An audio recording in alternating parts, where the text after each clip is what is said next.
Hi friends, আশা করি সবাই ভালো আছো। তো আজকে আমরা আলোচনা করব মানে কেমিস্ট্রি যে একটা মোস্ট ইম্পর্টেন্ট টপিক নিয়ে আলোচনা করব। এই একটা টপিক না, এখানে ধরো আমি এখানে 90 আপ আছে, মানে 90 আপ বলতে কি 90টার বেশি আছে বা 90টা কমও আছে। তো এখানে 90টা মানে প্রশ্ন পড়বো, মানে কি 90টা টপিক পড়বো, ঠিক আছে। আর এই প্রত্যেকটা টপিক কিন্তু কোনো না কোনো একটা এক্সামে আসছে এরকম। তো প্রত্যেকটা প্রশ্ন ভালো করে দেখবে, আর যদি ভিডিওটা যদি ভালো লাগে তো শেয়ার করবে। আর আজকে ভিডিওটা দেখার পরে মানে কমেন্ট করবে যে কীরকম হলো। তো প্রথমে বলছি কি, যে আমরা যে ধাতুগুলো আসে, এই ধাতুগুলো কিন্তু অনেক সময় মনে থাকে না। সেই ধাতুগুলো মনে রাখার জন্য আমরা একটা টিক্স বা একটা মানে করছি, সেটা কি, যে মুদ্রা ধাতু, যেগুলো মুদ্রা ধাতু সেগুলো মনে রাখার জন্য কি অকাজ। অকাজ মানে কি, শুরুতে আসবে কি, শুরুতে আসবে হলো এ ইউ। কি আসবে? এ ইউ। এই এ ইউ মানে কি? এ ইউ মানে হলো গোল্ড। এই মানে কি গোল্ড। আর এই গোল্ডের যে অ্যাটমিক নাম্বারটা অনেক সময় চাই, ঠিক আছে, সেই অ্যাটমিক নাম্বারটা কত? 79। তো এরপরে বলছে কি সিইউ। সিইউ মানে কি, মানে হলো কপার, ঠিক আছে। সিইউ মানে হলো কপার, হ্যাঁ কপার। তো কপার কি হয় দেখো, কপারের অ্যাটমিক নাম্বার কত? কপারের অ্যাটমিক নাম্বার হলো 29। কত? 29। তো আমরা এটা শেখার সাথে সাথে কি করব, আমরা অ্যাটমিক নাম্বারটাও শিখে রাখবো, ঠিক আছে। এরপরে বলছে কি, এরপরে বলছে দেখো এজি। এজি মানে হলো, এজি মানে কি, এজি মানে হলো সিলভার। কি? সিলভার। আর সিলভারের অ্যাটমিক নাম্বার কত? সিলভারের অ্যাটমিক নাম্বার 47, মানে 47। এরপরে আমরা দেখব যে অপধাতু। সেই অপধাতুটা কি? জিবিআই, শিগগির আসেন সাবধানে টুলে বসেন। তাহলে এটা কিন্তু আমরা মানে হাসির সাথে সাথে কি এটা শেখা হয়ে যাবে। তাহলে জি জি মানে এই যে জিই। তাহলে জিই মানে কি? জিই মানে হলো জার্মেনিয়াম। দেখো এখানে যেটা মানে সবচেয়ে বেশি আর কি ইম্পর্টেন্ট, সেটা দেখো জার্মেনিয়াম। তাহলে জার্মেনিয়াম বলতে কি, এখানে যদি জি এ থাকতো তাহলে কি হইতো? তাহলে গ্যালিয়াম হইতো। কি হইতো? গ্যালিয়াম। তো এরকমভাবে থাকে। যদি জিই থাকে তাহলে জার্মেনিয়াম, আর জিই জার্মেনিয়াম, আর জার্মেনিয়াম যদি হয় তাহলে কত হবে? যে এটা গ্রুপ নাম্বার কত? গ্রুপ নাম্বার হলো 14। আর এটার অ্যাটমিক নাম্বার কত? 32 বা হ্যাঁ কত? 32। এরপরে আমরা দেখবো জিই মানে জি জি এতে কি, এতে হলো গ্যালিয়াম। কি? গ্যালিয়াম। কি নাম এটা? সেটা গ্যালিয়াম। এরপরে আমরা দেখব যে বিআই। কি? বিআই মানে কি? বিআই কথার অর্থ হলো বিসমাথ। কি? বিসমাথ। বিসমাথ। এই বিসমাথের অ্যাটমিক নাম্বার কত? বিসমাথের অ্যাটমিক নাম্বার হলো 83। আর এটা যদি গ্রুপ নাম্বার অনেক সময় চায়, গ্রুপ নাম্বার হলো 15। কত? গ্রুপ নাম্বার কত? 15। এরপরে দেখবো কি এসআই। এসআইতে মানে সিলিকন। সিলিকন কত? সিলিকন। এসআইতে SILICON, সিলিকন। সিলিকন কত? সিলিকন হলো 14। কত? 14। এরপরে দেখবো কি এএস।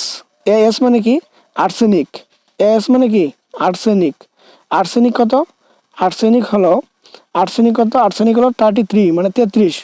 আর্সেনিক কত? 33। তাই এরপরে আসে কি আর্সেনিকের পরে টিবি, এসবি। এসবি মানে কি? এসবি মানে হলো অ্যান্টিমনি। অ্যান্টিমনি। তো অ্যান্টিমনিতে কি আসে? অ্যান্টিমনির এই অ্যাটমিক নাম্বার কত? 51, মানে 51। এরপর টিই। টিইতে আসে কি? টিইতে আসলে টেলুরিয়াম। টেলুরিয়াম। TELURLIURIUM, tellurium. এই টেলুরিয়ামের যে অ্যাটমিক নাম্বারটা সেটা হলো 52। কত? 52। এরপরে আসবে কি বি। বিতে আসবে বোরন। তো বোরনের কত? তো বোরনের হবে হলো 5। কত? 5। তাহলে এই যে আমাদের যে টোটাল যে অপধাতুটা, সেই অপধাতুটা কিন্তু শেখা হয়ে গেল কি জি বিআই, শিগগির আসেন সাবধানে টুয়ে বসেন। তাহলে জিতে জিই, বিআই, এসআই, এএস, এসবি, টিই, বিতে বোরন। তাহলে আমাদের টোটাল কিন্তু শেখা হয়ে গেল এটা। তো নেক্সট আমরা দেখবো কি, নেক্সট দেখবো হলো চৌম্বক ধাতু। চৌম্বক ধাতু যেটাকে আছে সেটা হলো কি ম্যাগনেট যে ধাতুগুলো থাকে সেগুলো কি ফেল করি নাই, হ্যাঁ রুহুল রহিম পালালে পেটাবো। তো এই যে আমাদের যে মানে হাস্যকর যে ব্যাপারগুলো, সেগুলো নিয়ে কিন্তু আমরা মানে এই টোটাল শিশির হয়ে যাবে। তো এখানে এফি বলতে কি, এফি বলতে হলো আয়রন, ঠিক আছে। এফি বলতে কি আয়রন। আয়রনের কত? 26। আয়রনের কত? 26। সিও। সিওতে কি? সিও হলো কোবাল্ট। COBALT, cobalt. তো কোবাল্ট আমরা কত দেখবো?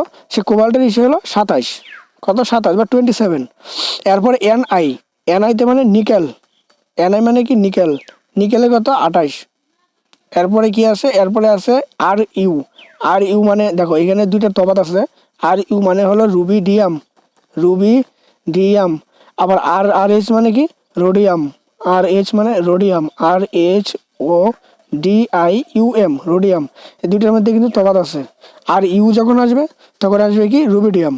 আর রুবিডিয়ামের যে অ্যাটমিক নাম্বার সেটা হলো 44। কত? 44। আর RH মানে রোডিয়াম, সেই রোডিয়ামের ইসে কত? সেটা হলো 45। কত? 45। তাহলে এটা কিন্তু মনে রাখবে যে 45 আর একটা কি 44। তাহলে একটার পরে কিন্তু একটা, তো রুবিডিয়ামের পরে আস্তে আস্তে কিন্তু রোডিয়াম। তাহলে এরপরে আমরা দেখবো কি, এরপরে আমরা দেখবো পিডি। পিডি মানে কি? পিডি মানে হলো ফ্যালাডিয়াম। পিডি, পিডি মানে কি? ফ্যালাডিয়াম, PALLADIUM, ফ্যালাডিয়াম। এই ফ্যালাডিয়ামের ইসে হলো অ্যাটমিক নাম্বার কত? 46। কত? 46 অ্যাটমিক নাম্বার। এরপরে আসবে কি পিটি। পিটি মানে প্লেটিনাম। পিটি মানে কি? প্লেটিনাম। প্লেটিনাম, প্লেটিনাম কি? প্লেটিনাম একটা তার জাতীয় যে সব কিছুর মধ্যে ইউজ হয়, সেটা তো জানোই। তো প্লেটিনাম কি? 78। কত? Atomic number 78। এরপরে আমরা যেটা দেখবো যে অভিজাত ধাতুগুলো যে আছে, সেই ধাতুগুলো কি আজ সোনা পাবে। আজ সোনা পাবে মানে কি? আজ বলতে কি এজি, আর এজি মানে কি? সিলভার, আমরা আগেই বললাম। এরপরে কি AU, এটাও আগে পড়া হয়েছে, সেটা কি গোল্ড। হ্যাঁ, আর পিটি, পিটিও পড়া হইলো। তো পিটি কি? প্যালাডিয়াম, এটা পড়া হলো। তাহলে পিটি মানে কি? প্ল্যাটিনাম।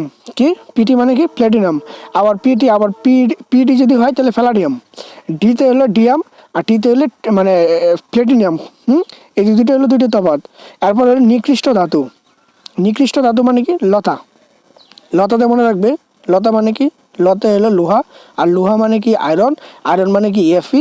একই নাম কিন্তু সবাই। আর এটার অ্যাটমিক নাম্বার কত? 26। কত? 26। এরপর হলো তামা, যেটা আমরা কি বললাম যে কপার, Cu, কপার। হ্যাঁ, কপারের ইসে কত? 29। কপার অনেক সময় আসে। তো নিকৃষ্ট ধাতুর পরে আসবে হলো নরম ধাতু। তো নরম ধাতু কি? নরম ধাতু হলো পাবে না কে কে। পাবে না কে কে বলতে কি? পিবি। পিবি মানে কি? পিবি মানে হলো, পিবি মানে লেড। তো লেডের ইসে কি?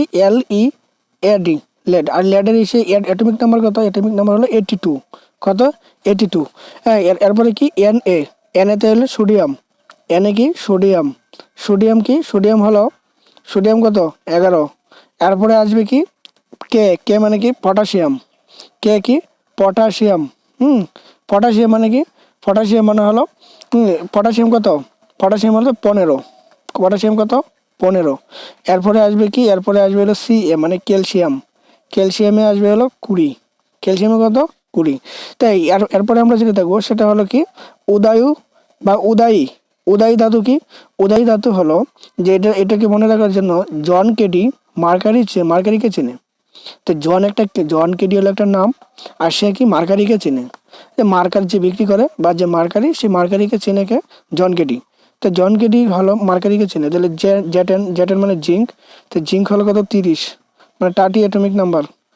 তো অ্যাটমিক নাম্বার কত? অ্যাটমিক নাম্বার হলো 30।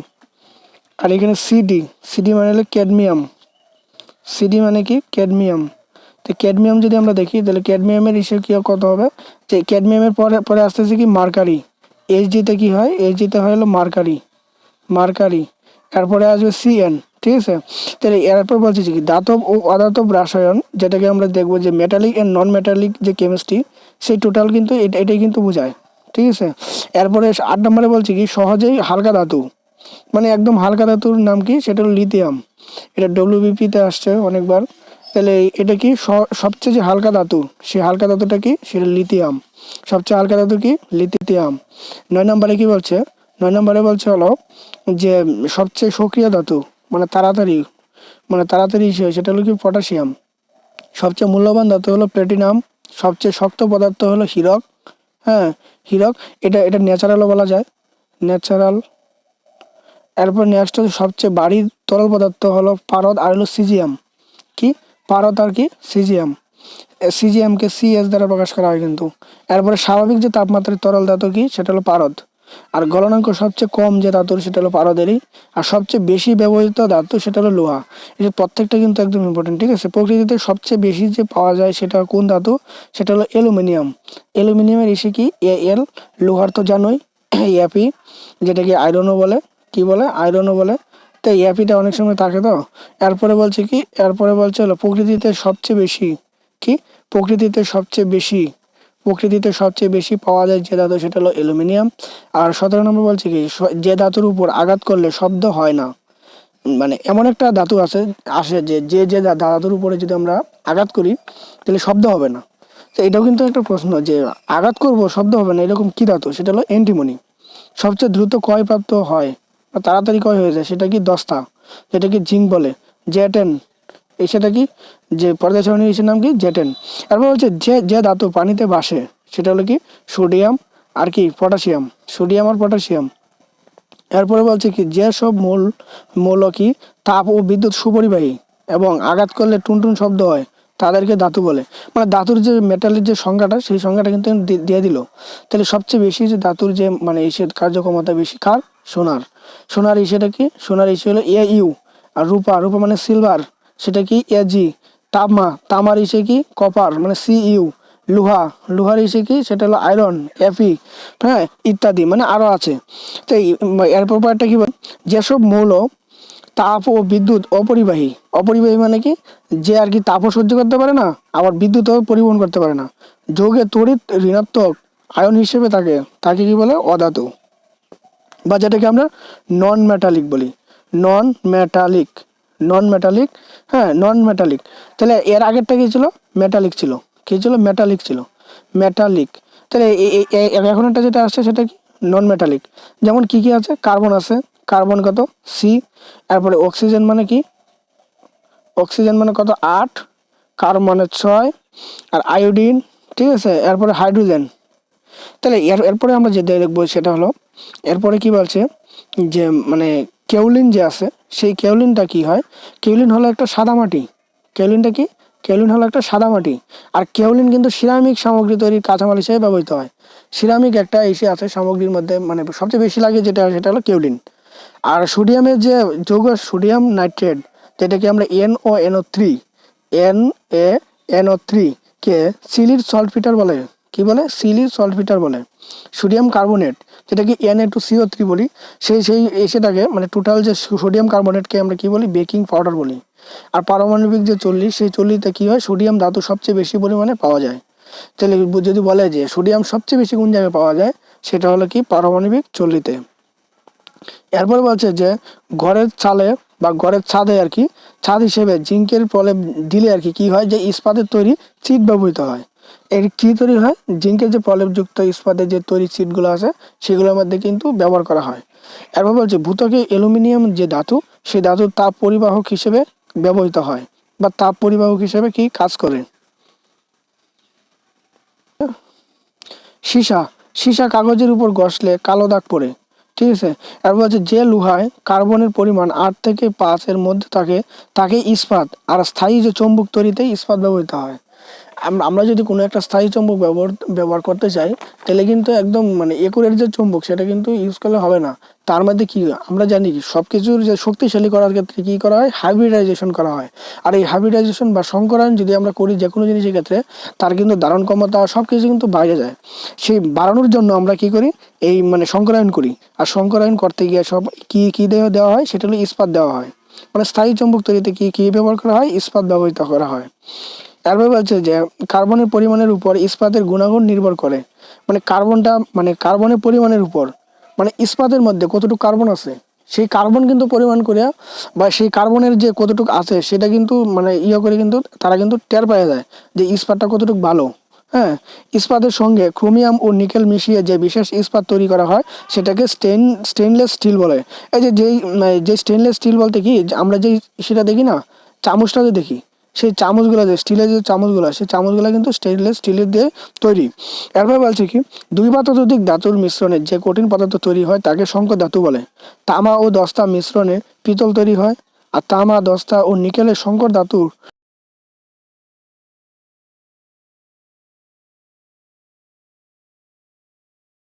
কি হয়, জার্মান সিলভার। কি হয়, German silver. Aluminium, copper, magnesium এবং ম্যাঙ্গানিজের মিশ্রণে তৈরি সংকর ধাতু ডুরালুমিন। এটি কি হয় দেখো, এটি উড়োজাহাজ তৈরিতে কিন্তু ব্যবহার করা হয়। হ্যাঁ, এরপর বলছে কি তামা, দস্তা এবং টিনের মিশ্রণে তৈরি সংকর ধাতু গান মেটাল। গান মেটাল মানে বন্দুকের যে মেটালগুলো তৈরি করা হয় সেই মেটালগুলো, এবং যে পূর্বে যে কামান তৈরির কাজেও ব্যবহার করা হতো। আর এটি বা এর জন্য এই যে মেটালটা তামা দস্তা টিন একসাথে যে মিশ্রণটা তৈরি হয়, এই মিশ্রণটা অনেক সময় আসে যে তামা দস্তা ও টিনের মিশ্রণকে কি বলা হয়।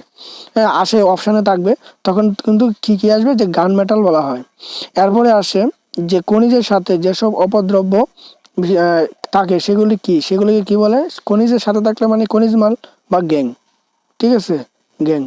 এরপরে পারদের সাথে অন্য যে কোনো পদার্থ বা ধাতুর মিশ্রণে উৎপন্ন সংকর ধাতুকে পারদ সংকর বলা হয় বা অ্যামালগাম বলা হয়। এই অ্যামালগাম টার্মটা কিন্তু আসে অনেকবার, অ্যামালগাম।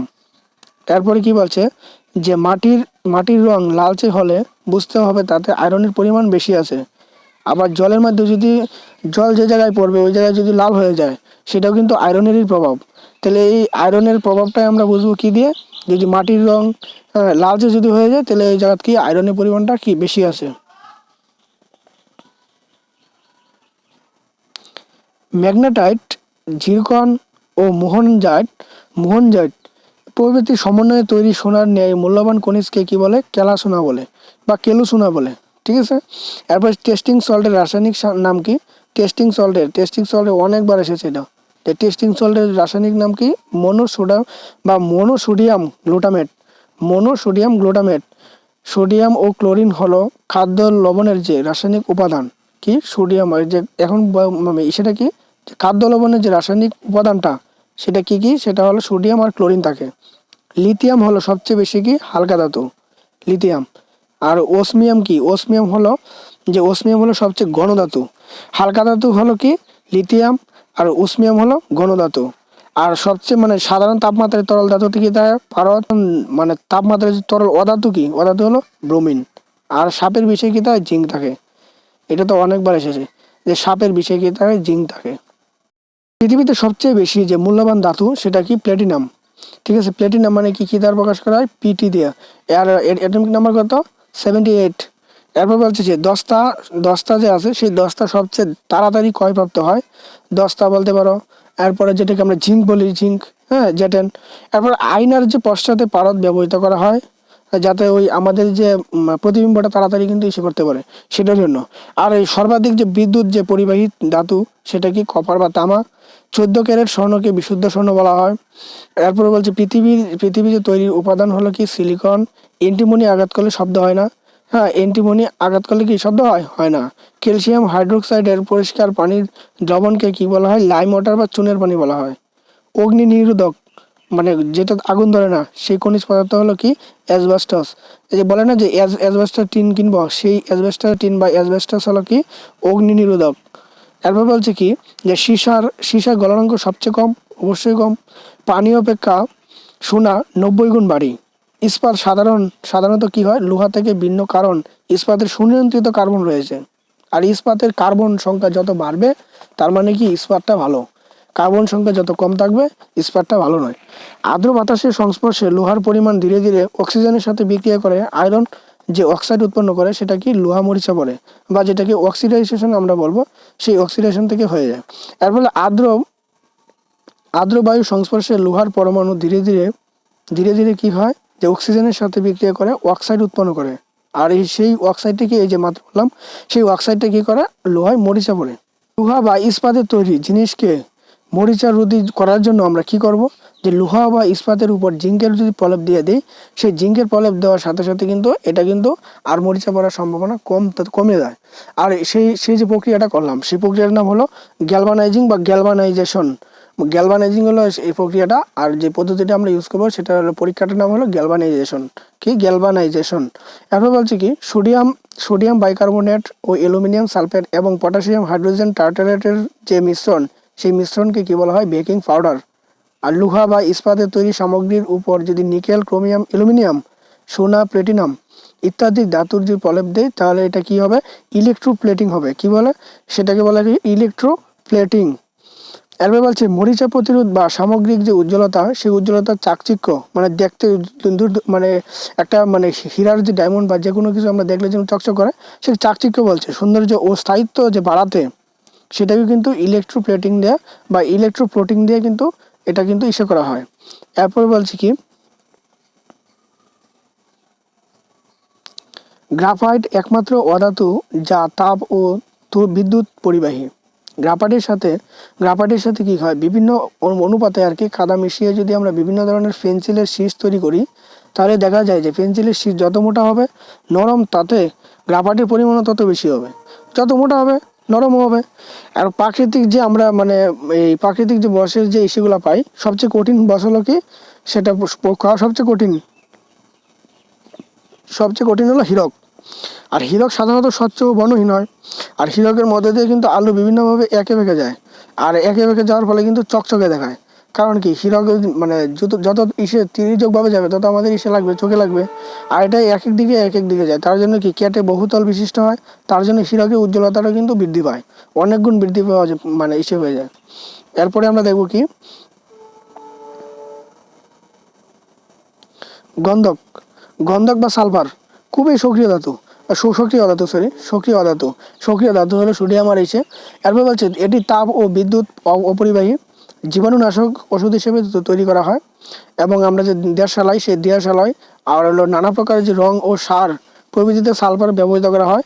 আবার হ্যাঁ, অনেক সময় আসে যে সালফার আর কোথায় থাকে, রান্নার কাজে কোন ইস্যুতে থাকে, সেটা হলো লিখবে যে পেঁয়াজে থাকে। কোথায় থাকে? পেঁয়াজের মধ্যে কি থাকে? সালফার থাকে। এরপরে বলছে যে রাবারের সাথে গন্ধক মিশিয়ে উত্তপ্ত করলে রাবার শক্ত ও নমনীয় এবং দীর্ঘস্থায়ী হয়। আর একে কি বলে, এই যে পদ্ধতিটির নামটা মনে রাখবে।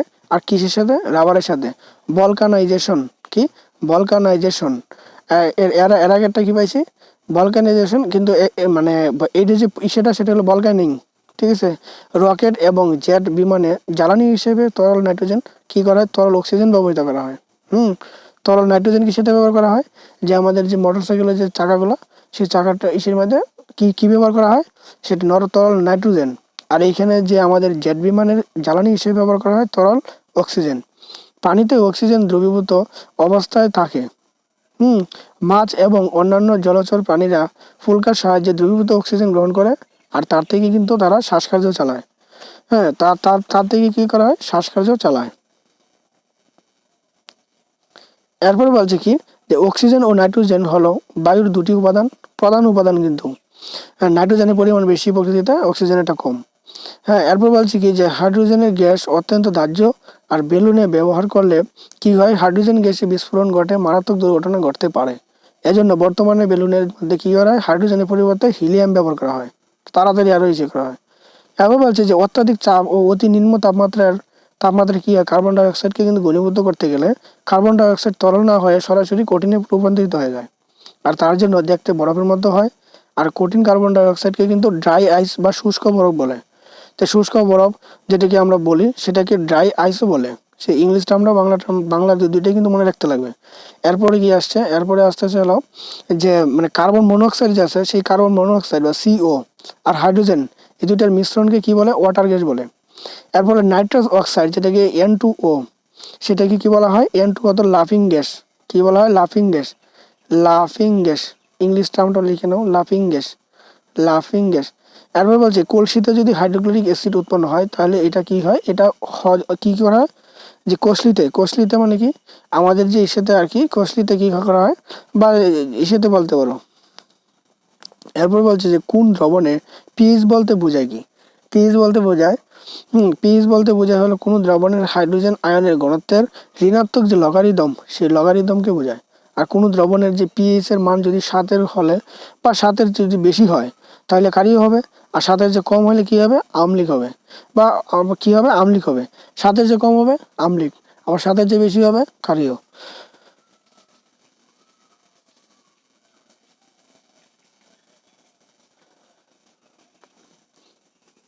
সর্বপ্রথম অক্সিজেন আবিষ্কার করেন কে? প্রিস্টলি। কোন ধাতুর আণবিক ওজন 18 চেয়ে কম এবং ওই ধাতুটি পানিতে ভাসবে? ঠিক আছে। কোন ধাতু 18 চেয়ে কম? ঠিক আছে, পানিতে ভাসবে। সোডিয়াম কত? হ্যাঁ, সোডিয়াম কত? সোডিয়াম 17। সোডিয়াম কত? 11। আর পটাশিয়াম কত? পটাশিয়াম হবে না, কিন্তু সোডিয়াম হবে। এরপর বলছে যে বিক্রিয়ার যে গতি মানে গতি যে আছে, সেই গতিটাকে মনস্থ করার জন্য পারমাণবিক চুল্লিতে গ্রাফাইট বা পানি ব্যবহৃত করা হয়। হ্যাঁ, এরপরে বলছে যে পিট কয়লার প্রধান যে বৈশিষ্ট্য কি? সেটা হলো ভিজা থাকে আর নরম থাকে। কাজ তৈরিতে প্রধান উপাদান কি? বালি। আর পচা ডিমের মতো যে কটু গন্ধযুক্ত, সেটা কি? এই যে পচা ডিম। আগে কি বললাম? যে সেটা বললাম কি যে পেঁয়াজের মধ্যে থাকে হলো সালফার, আর এখানে পচা ডিমের মধ্যে কি থাকে হাইড্রোজেন সালফাইড, কি hydrogen sulphide H2S, hydrogen sulphide. এরপর বলছে কি আয়োডিনের অভাবে গলগণ্ড রোগ হয়। আর ঘরের চালে ব্যবহৃত আইশিটের দস্তার প্রলেপ দেওয়া থাকায় কি হয় দেখো, যদি মানে ঘরের ইসেতে আর কি ঘরের চালে যদি আইশিটের ইসে থাকে আর কি, ঘরের চালে যদি ব্যবহৃত আইশিটের দস্তার প্রলেপ দেওয়া থাকে তাহলে কিন্তু মরিচা পড়বে না, কি পড়বে না, মরিচা পড়বে না। তাহলে আজকের ভিডিওটা এই পর্যন্ত থাকলো, যদি ভালো লাগে তো শেয়ার করবে বন্ধুদের সঙ্গে, আর নতুন হলে চ্যানেলটা সাবস্ক্রাইব করবে। ওকে, ধন্যবাদ।